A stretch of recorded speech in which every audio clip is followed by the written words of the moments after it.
position here is I am what's called the executive director, and what that means is that I don't do very much at all, okay? But I let everybody else do stuff, and they do it really, really well. I left Scotland after I graduated university in 1989 and 1990, and been living in the States since then, in Chicago, in New York City, in Cincinnati, Ohio, and now in the greatest city in the United States, San Francisco. So in 1990, I actually came to America, as I said earlier on, and I became the director of a summer camp in Wisconsin. The camp had its offices in Chicago, and I would travel in the 8-9 months of the year recruiting campers and hiring staff, and then in the summer run the camp in Wisconsin.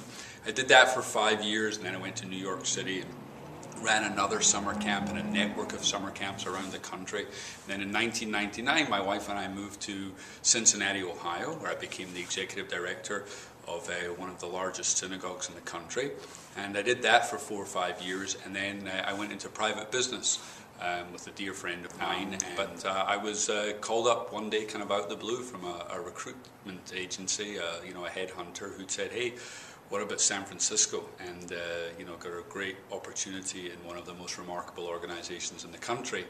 And frankly, when it was explained to me, my wife and I thought, maybe we've got another adventure left in us, and our kids were young enough that we could move them without too much trauma. And here we are 19 months later, and it's just been a wonderful change in our lives, and a great place to work, and a great city to be living in. Great-grandfather grew up in Riga, Latvia, and when he got on a boat to come to Ellis Island, and the boat stopped off in Glasgow, Scotland, and my great-grandfather had enough, and he got out. And that was one of the reasons why people left. Jews came to Scotland, was because they just didn't want to travel all the way across the Atlantic. The other reason that Jews came to Scotland is that they were swindled. The captains of the boat said, "We'll take you to America," and the boat came to Glasgow, and the captains of the boat said, "You can either get out here, or we're going back to Latvia," in this case, and so they got out. Great Jewish community. I grew up with very little anti-Semitism, a very warm, welcoming, wonderful people, the Scottish people. And I had a reasonably traditional Jewish background. I actually went to Jewish day school, which existed in Glasgow, Scotland. And there were synagogues and Jewish life, but we were immersed into the overall society.